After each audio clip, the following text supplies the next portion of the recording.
definition, a first order differential equation where the right hand side does not contain the independent variable and is a function of just the dependent variable is called autonomous. So here are a few examples of autonomous equations. And if the right hand side contains the independent variable explicitly, then this is a non-autonomous equation. So of course, any autonomous equation is also separable.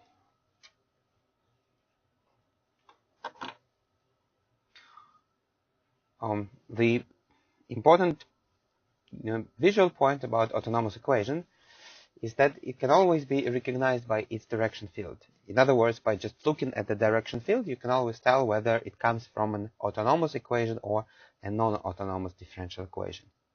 Well, the idea is that let me explain. So, if we have an autonomous differential equation, right? So y prime equals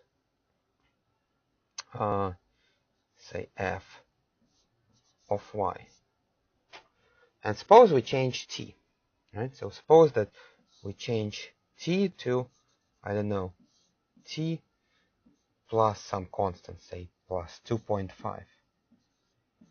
Well, replacing t with t plus 2.5 is, well, it means, and if you apply this transformation to the graph of a function, then it means that the graph of your function is shifted 2.5 units to the left, right? It's like, so suppose that you have, say, I don't know, the graph of the function. Let me draw it, say, a parabola. Y equals t squared. Then if you replace t with t plus 2.5, then you will get another parabola that is different from the original parabola by moving 2.5 units to the left, right? So then this will be y equals t plus 2.5 squared, right? Because now if t is negative 2.5, then t plus 2.5 is 0, and then that's this apex of the parabola.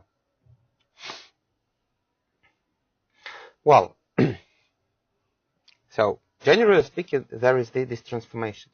But if you look at the at an autonomous differential equation, then since it does not explicitly contain t, it means that if you change the current value of t to, well, t plus something or to t minus something, then the equation does not change. So it means that if you have any solution of the autonomous differential equation, then translating it to the right or to the left, you will get another solution. Right? So for example, if, say, I don't know, let me draw it like this. So if, say, this is a solution, then just translating it by to the right, we're still going to get a solution. And translating it to the left, we still are going to get a solution. Well, but then geometrically, it means, it also means the following. It means that if we look at, say, well, all the vectors of the direction field for a fixed value of y, then the direction of the vector does not depend on t. So which means that for a fixed value of y, all these vectors are going to be exactly the same.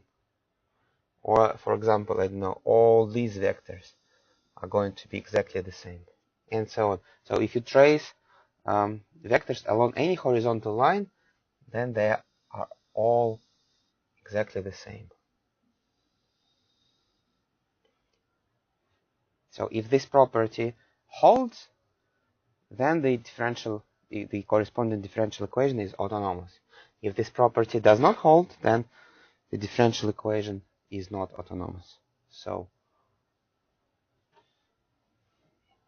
here is another example. So these differential equations are non-autonomous, right? Because if, say, I don't know, if, say, you look at this particular value of y, then, say, vector at this point is different from the vector at this point, is different from the vector at this point, and so on.